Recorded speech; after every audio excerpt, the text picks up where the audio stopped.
নমস্কার বন্ধুরা, শীতের সকালে সবাইকে জানাই সুপ্রভাত। আমি তো সকাল সকাল উঠে গেছি, আর উঠেই দেখি আমার শাশুড়ি মা কড়াইশুঁটির কচুরি করবে বলে কড়াইশুঁটির পুরটা করে নিয়েছে। এদিকে ছোট আলুর দম হবে, প্রেসার কুকারে আলু সেদ্ধ করে টেবিলে বসে খোসা ছাড়াচ্ছে। তো আমাকে বললো তুমি একটু ময়দাটা মাখিয়ে দাও। তো দেখো, ময়দাটা তো আমি নিয়ে নিলাম, কিন্তু এই 4 গ্লাস ময়দাতে আমি যে কতটা পরিমাণ নুন, চিনি, তেল দেবো সেটা আমার জানা নেই, কোনো আইডিয়া নেই। যাই হোক, সামনে মা ছিল, মাকে বলে বলে পরিমাণ মতো সব কিছু নিয়ে ময়দাটা মাখিয়ে নিয়েছি। তো মা আবার বললো গামলা দিয়ে ময়দাটা ঢেকে রাখো, তাহলে নরম হবে, পুর ভরে লুচিটা বেলতে সুবিধা হবে। তো আমি রীতিমতো ময়দাটাকে ঢেকে রাখলাম। আর এদিকে আমার বরের জন্য আমার শাশুড়ি মা চা বসিয়ে দিয়েছে, আর এদিকে পাশে কড়াইতে তেলও দিয়ে দিয়েছে, আলুগুলো ভাজা করে নেবে। তাই যেহেতু অনেকটা আলু না, তাই মা বললো একটু হাফ হাফ করে ভাজা করে নিই। আর এদিকে আমি পেঁয়াজ কেটে দিয়েছি, এদিকে সঙ্গে একটা গোটা টমেটো নিয়ে নিয়েছি। সকাল সকাল কোথায় যাবি? এইদিকে তাকিয়ে বল, কোথায় যাবি? ক্লাবে কি করতে যাবি?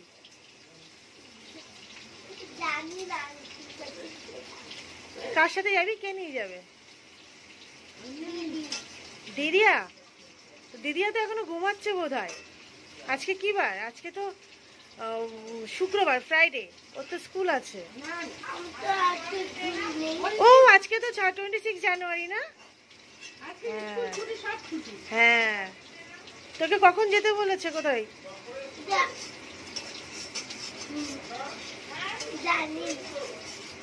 মা, আজকে লজ্জা পাচ্ছিস কেন? এদিকে ভুটুবাবু তো লজ্জায় চলে গেল, আর এদিকে মা কড়াইতে তেল দিয়ে তেজপাতা ফোড়ন দিয়ে সঙ্গে পেঁয়াজটাও দিয়ে দিল। আর পেঁয়াজের মধ্যে না মাটো নুন দিয়ে দেয়, যাতে পেঁয়াজটা নরম হয়ে যায় আর তাড়াতাড়ি বাদামি কালারটা চলে আসে। তো এদিকে ভুটুবাবু তো লজ্জা পেয়ে চলে গেল, আর কি করব। তারপর আমি মায়ের পাশে দাঁড়িয়ে দাঁড়িয়ে মায়ের রান্নাটা পুরো ভিডিও করছিলাম। পেঁয়াজটা বাদামি কালার হয়ে গেলে মাকে জিজ্ঞাসা করলাম, মা কী কী দেবে তাড়াতাড়ি বলো, বিকজ আমাকে আবার স্নান করে পূজা দিতে যেতে হবে। তো মা বললো এরপরে আদা বাটা দেবে, রসুন বাটা দেবে, তারপরে টমেটো দেবে, আর তারপরে জিরার গুঁড়ো, ধনের গুঁড়ো, আর সব শেষে মশলাটা কষানো হয়ে গেলে দেবে একটুখানি মটরশুঁটি দিয়ে কষানো হয়ে গেলে তারপরে আলুগুলো দিয়ে কষিয়ে জল দিয়ে দেবে। আর তার মধ্যে মা বললো আমি পেঁয়াজটা ভাজতে লাগি, তুমি ফ্রিজ থেকে দুধ বের করে জলে ভিজিয়ে রাখো। তো আমি তাই করলাম। এদিকে দেখো আলুটা কষাচ্ছে মা, আলুটা কষানো হয়ে গেছে, এবার জল দিয়ে মা কড়াইটা ঢেকে দেবে।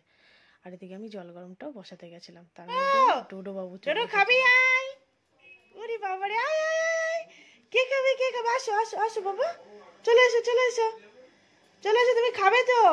আসো আসো আসো আসো। উফ, জিভ বের করতে করতে চলে আসছে আমাদের ডোডো বাবু।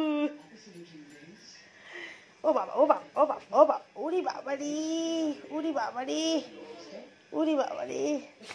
খাবার দিচ্ছি না, এখনই খাবার দেবো তো, তুমি একটু বিস্কিট খাবে বাবা, সকালে বমি করেছো। এখানে আমার মা ময়দাগুলোকে আবার ভালো করে মাখিয়েছে, বিকজ আমার মাখানোটা সেরকম নরম হয়নি। উনি ময়দাটা আবার ভালো করে মাখিয়ে লিচি কেটে এখন পুর ভরে নিচ্ছে। দুধটা বসা হচ্ছে, দেখতে হবে আমাকে। এইটা আমার দ্বারা হয় না, আমি কিছুই করি না, শুধু ভিডিও করবো। সব রান্না বান্না কিন্তু মাই করে। যাই হোক, এদিকে দেখো মা সেই তেলে গরম গরম কচুরি ভেজে নিচ্ছে, ফুলকো ফুলকো কচুরি, কড়াইশুঁটি। ওদিকে মা কচুরি ভাজছে, এদিকে আমি উপরে চলে এসেছি ডোডোকে নিয়ে। আমি বিছানাটা গুছিয়ে নেব, এদিকে ডোডো নিচে ঘোরাঘুরি করছে উপরে উঠবে বলে। আমি তো ওকে উপরে উঠছি না, ওর এত পশম উঠছে না কি বলবো। খাটের উপর নিয়ে শুলেই পুরো কম্বল পশমে ভরে যাচ্ছে, কম্বল খাট মানে চারিদিকে শুধু ওর পশম। মানে এমন কোনো জিনিস নেই যেখানে ওর পশম নেই। চিরুনি থেকে শুরু করে মুখে মাখা ক্রিম পর্যন্ত, জামা কাপড়, দরজার পর্দা বলো, বিছানার চাদর বলো, মানে আমাদের তো এমন কোনো ড্রেসই নেই যেখানে ডোডোর পশম নেই। যাই হোক, সেবাবু নিচে ঘুরে ঘুরে বেড়াচ্ছে কখন খাটে উঠবে। আর তার মধ্যে বাবা বাজারে চলে এসেছে, দোতলা থেকে জানলায় চলে গেছে দেখবে বলে। কে এলো আমাদের বাড়িতে বাজার নিয়ে? বাবা এলো, দেখো ঘাড় নিচু করে দেখছে, এখনো দেখে যাচ্ছে, এখনো ঘরে ঢোকেনি। আমি ওকে ওখানে দাঁড় করিয়ে রেখে রীতিমতো ঘরে চলে এসেছি, চাদর টাদর ভাঁজ করে নিচ্ছি, বিছানা টিছানা গুছিয়ে নেবো, কারণ স্নানে যেতে হবে। স্নান থেকে আমাকে পূজায় যেতে হবে। আমাদের বাড়িতে না সকালবেলা 11টা সাড়ে 11টার মধ্যে আমার পূজাটা কমপ্লিট করতে হয়, কারণ পূজা না হওয়া পর্যন্ত আমার শাশুড়ি মা কিচ্ছু খায় না।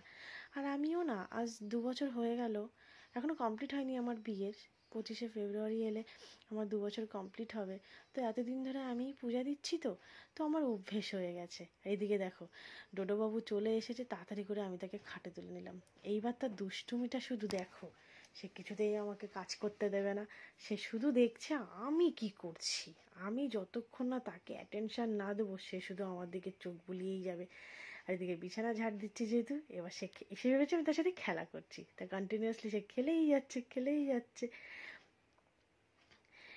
যাই হোক, এবার এরা না এমন একটা জিনিস, মানে বড্ড ভালোবাসার।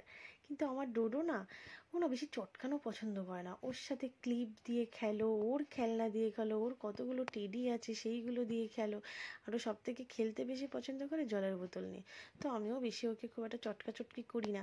এবার দেখো খাটে বসে বসে দেখছে যে আমি চুল বাঁধবো, স্নানে যাব। ও কিন্তু বুঝতে পারছে যে আমি ওকে এইবার ঘরে রেখে আমি এবার স্নানে চলে যাব। এবার ও বাইরে নিচে নামার চেষ্টা করছে, কিন্তু আমার ডোডো না এখনো 1 বছর বয়স হয়নি, যার জন্য আর ও না একটুখানি ভয় পায় বেশি। এখনো আমাদের খাট থেকে নিচে লাফ দিয়ে পড়তেই পারে না। কতবার শিখিয়েছি জাম্প করো ডোডো, কিছুতেই জাম্প করবে না। ও কি করবে, শুধু ডাকবে যে ওকে নিচে নামিয়ে দাও, কিন্তু জাম্প কিছুতে করবে না। অনেক ছোট থেকে চেষ্টা করেছি, কিছুতেই করে না, ভয় পায়। আর ও না খাটে উঠে শোয়ার অভ্যেসও নেই ওর। তো এখন আমি চলে এসেছি ঠাকুর ঘরে। এখন বাজে প্রায় বেলা 11টা। আর ঠাকুর ঘরে না আমার পূজা দিতে অনেক সময় লাগে। তো ঠাকুর ঘরে এসেই আগে রীতিমতো ছাদে ওঠা, দরজাটা আমাদের ঠাকুর ঘরের মধ্যে দিই, তো ওই দরজাটা খুললাম, দরজার পর্দা সরালাম। এবার ঠাকুর ঘর ঝাড় দেওয়া, মোছা, বাসন মাজা, অনেক কাজ থাকে গো। আর আমি না ঠাকুর পুজোটা একটু খুব ভক্তি করেই করি, কারণ এই নিত্য পুজোটা আমিই করি। মা মাঝে মাঝে বৃহস্পতিবার করে পূজা দিতে আসে, আর বাকি দিনগুলোতে আমিই পূজা দিতে আসি। আর কি বলতো, এটা তো আমি ফার্স্ট টাইম ঠাকুর ঘরে এসে ভিডিও করছি, এটাই তো বুঝে উঠতে পারছিলাম না যে আমি ক্যামেরাটা কোথায় রাখবো। সেই জন্য ঠিকঠাক করে ক্যামেরাও রাখতে পারছিলাম না।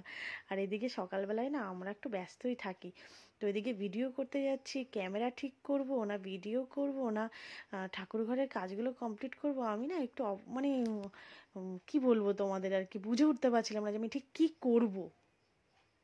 তো যাই হোক, কোনো রকম ভিডিওটা করেছি। আগে তো কখনো করিনি, এই সমস্ত ভিডিও করার দরকারও পড়েনি। আমি তো বলেইছি যে এটা আমার ফার্স্ট টাইম ইউটিউব চ্যানেল খোলা। আর তাছাড়া আগেও আমি খুব একটা রিলস টিলস কিছু বানাতাম না। তো ঠাকুর ঘরে রীতিমতো 11টার সময় ঢুকেছি, বেরোতে বেরোতে আমার সেই 12টা বেজে গেছে। তো এখন সবটাই তোমাদের সাথে শেয়ার করছি যখন, অবশ্যই দেখতেই পাচ্ছ। আর আমি না একটু পূজাটা দিতে আসি, তার কারণ এই ঠাকুরঘর মুছতে গেলে না আমার মায়ের খুব কষ্ট হয়, কারণ ওনার একটু হাঁটুতে সমস্যা আছে, উনি বসে ওই ঠাকুরঘরটা মুছতে পারে না। সেই জন্য তাও আমি বলেছি মাকে যে তুমি একটু বৃহস্পতিবার করে পূজাটা দেবে। বৃহস্পতিবারে পূজা দিতে তো আমাদের আরও সময় লাগে, প্রায় 2 ঘন্টা 2.5 ঘন্টার কাছাকাছি লেগে যায়।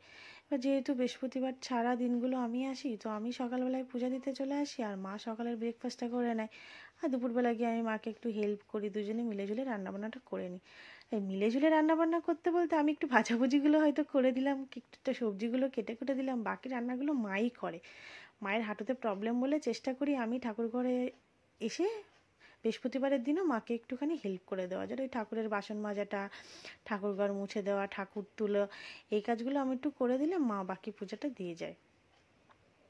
মা এখন নিচে ব্রেকফাস্ট বানাচ্ছে, সবাইকে খেতে দিচ্ছে। আর তারপরে আমার ছোটো ননদ এসেছে বাড়িতে, তো ছোটো ননদ, নন্দী জামাই আর তাদের একটা বাচ্চা, তারপরে বাবা মা আমি, আমরা সবাই মানে বাড়িতে এখন অনেক লোক, পুরো পুরো ফ্যামিলি এক জায়গায় হয়েছে, তো ব্রেকফাস্ট করতে অনেক সময় লাগবে। তো মা এখন সব কিছু রেডি করছে নিচে, আর তার সাথে সাথে দুপুরের রান্নার জোগাড়টাও মা করে নেবে। এমন নয় যে মা আমার জন্য ওয়েট করবে। আর দিদির ছোটদির একটু শরীরটা খারাপ, মা একটু চেষ্টা করছে ছোটদিকে একটু রিল্যাক্সেশন দেওয়ার। তো আমি পূজা দিচ্ছি উপরে, আর মা একা একা করছে। এদিকে মায়ের কোমরের ব্যথাটাও খুব বেড়েছে, তারপরে আবার মা না অনেকক্ষণ দাঁড়িয়ে রান্নাও করতে পারে না, হাঁটুতে ব্যথা, যার জন্য মাকে ঠাকুর ঘরে আসতে দিতে চাই না। ওই যে ঠাকুর ঘর মুছতে হয় না, ওনার কষ্ট হয়। তোমাদের সাথে গল্প করতে করতে আর ঠাকুর পূজাটাও হয়ে গেল। আর ঠাকুর পূজা হয়ে গেলে আমি নিচে যাব, মা রান্না বান্না করছে, গিয়ে একটু মাকে হেল্প করব। তো এসে দেখি মা সবে এঁচোড়টা ভাজি করছে, আর এমনি আলু ঠালু সব কেটে নিয়েছে দাঁড়িয়ে দাঁড়িয়ে। আমার সেরকম কিছু করা লাগেনি। এখানে রয়েছে মাছ কেটে, মাছ ধুয়ে হলুদ লবণ মাখিয়ে দিয়েছে, এখানে মাছের আলু কেটে নিয়েছে, আর আমি এইদিকে ডোডোকে নিয়ে আবার একটু দোতাচ্ছি। আমার বর ওকে নিয়ে এসেছে, ওর পায়ের পাতার পশমগুলো বড় হয়ে গেছে, তো সেইগুলো একটুখানি ধরে ধরে কেটে দিচ্ছি। আর ওদিকে নখটাও বড় হয়ে গেছে, আজকে নখটাও কেটে দিতে হবে। ছোটোবেলায় কি শান্ত ছিল, কিন্তু এখন খুব দুষ্টুমি করে, ওই জন্য দুজন লাগে। কি করব, এত চিৎকার করে না, মনে হয় কি না কি হয়ে গেল। তো চলো আজকে আমি তোমাদের সাথে শেয়ার করব আমার দুপুরের মেনু। দেখো এখানে উচ্ছে কুমড়ো ভাজি, আর এখানে আছে তোমার এঁচোড়ের তরকারি, উঁচু করে দেখাচ্ছি, আর এখানে আছে মাছের ঝোল, আলু দিয়ে পেঁয়াজ দিয়ে ঝোল করেছে। আজকে বাবা বাজার থেকে আর মাছ এনেছিল, আর মাছগুলো এত বড় বড়, তাই মা কড়াই থেকে কিছুটা মাছ কাটিয়ে রেখেছিল। আর এদিকে আমি দুপুরে খেয়ে দিয়ে উপরে চলে এসে ডোডোবাবুকে ওষুধ খাওয়াচ্ছি। ডোডোবাবুকে ওষুধ খাওয়াচ্ছি। ডোডোবাবু সকালে বমি করেছে, ওর পেটটা ভালো নেই, আর জল কিছুতেই খেতে চাইছে না, যেহেতু ঠান্ডা পড়েছে সেই জন্য। এই ওষুধ টষুধ খাইয়েই বাবুকে বিছানা টিছানা করে দেবো, বাবু শুয়ে পড়বে। এদিকে সিরিঞ্জে করে একটু জলও খাইয়ে দিচ্ছি। এত দুষ্টু হয়েছে, জল কিছুতে খেতে চায় না, মুখের মধ্যে জল দিলে সে জলটা কিছুক্ষণ মুখের মধ্যে রেখে যায় না, আবার ফেলে দেয়। আর আমি ওকে রোজ দুপুরে খাওয়ানোর পরে হাত পা চোখ মুখ সব ক্লিন করে দিই, কারণ ও মাঝে মাঝে আমাদের খাটেও তো ওঠে। বল, বাইরে যাবে মানে লোককে আমি এঁকেছি, তাই জন্য আমি মামিয়াকে দেখা যাচ্ছে। এটা কি এঁকেছো তুমি? একটা বাসলান বাড়ি ফ্ল্যাগ। আচ্ছা, আর ইন্ডিয়া ফ্ল্যাগ। আচ্ছা, ইন্ডিয়া ফ্ল্যাগ, একটা বজরঙ্গলি ফ্ল্যাগ, আর একটা ট্রি। জয় শ্রীরাম। হ্যাঁ। ও আচ্ছা, তাই? ও তাহলে ওই ড্রয়িং এর উপরে কি লেখা আছে ওটা বলে দাও একটু। এই ক্যামেরার দিকে তাকিয়ে বলো। জয় শ্রীরাম।